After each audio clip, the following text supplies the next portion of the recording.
Good afternoon, I'm Shawn Yao and this is One News Now.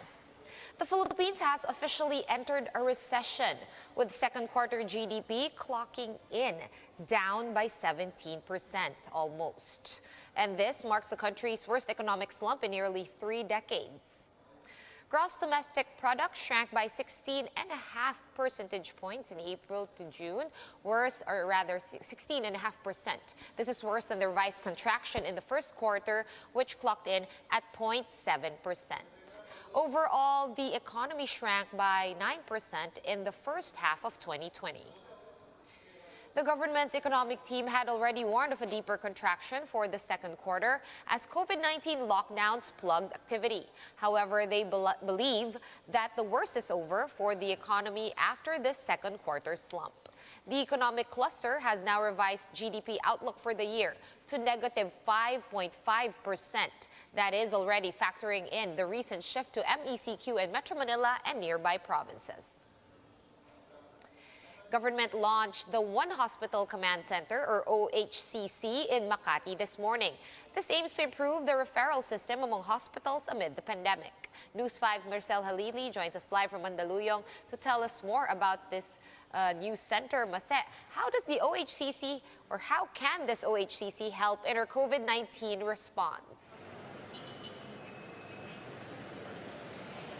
Shawn, with more hospitals declaring full capacity, the One Hospital Command Center was launched this morning for those who are having a hard time locating a hospital that can attend to their needs. Aside from this, the National Task Force also reiterated their plans on how to decongest hospitals, especially here in Metro Manila, and how to prevent the spread of the COVID-19.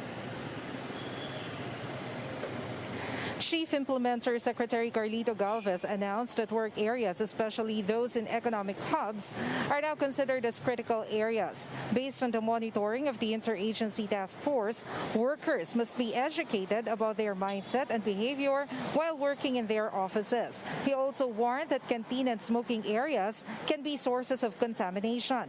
Public transportation and company shuttles are also said to be vulnerable in the spread of the virus. Densely populated areas like informal communities must also be closely monitored for COVID transmission.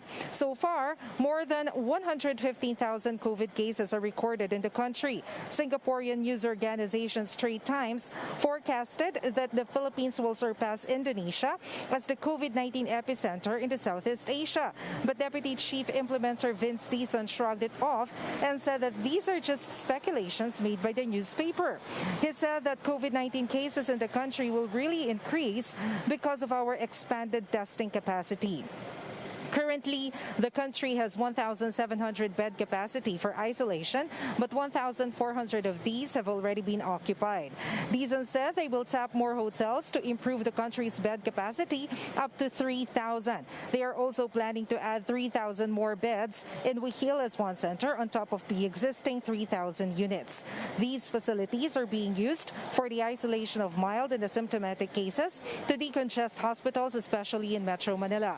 This is also one of the purposes in creating the OHCC in Makati, to be headed by Health Undersecretary Leopoldo Vega. Patients may get in touch with the call center of OHCC for referrals to know which hospitals can attend to their needs.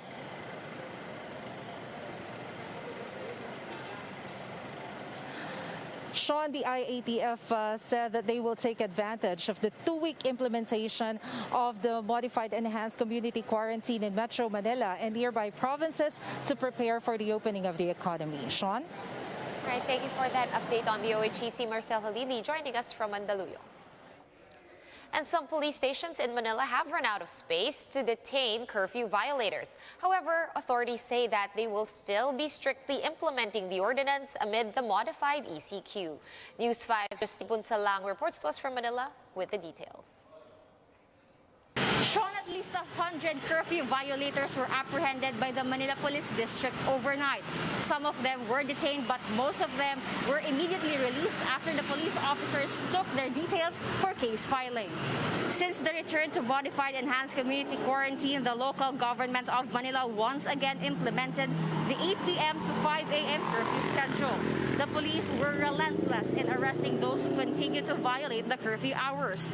In Sampaloc, Manila alone, 40 were arrested while loitering the streets. 20 were apprehended in Pandacan, 15 for both Santa Cruz and Boriones Tondo, and 10 were apprehended by cops from Ban Santos Police Station. Santa Cruz Police Station temporarily detained violators inside a covered court. They stayed there until 5 in the morning or when curfew was lifted. Violators admit that they are aware of the ongoing curfew, but still they have different reasons for staying out, like having a hard time sleeping, buying a cigarette, even asked by an aunt to buy laundry soap. A man who was apprehended claimed that he was out to beg for money. He said he was a house painter prior to the pandemic, but since March he did not have work and had to beg for money just to have something to eat. Meanwhile, curfew violators in Sampaloc, Tondo, and Pandacan were released immediately. Authorities say they no longer have the space to detain violators. However, the police have taken their personal information for case filing of the authorities.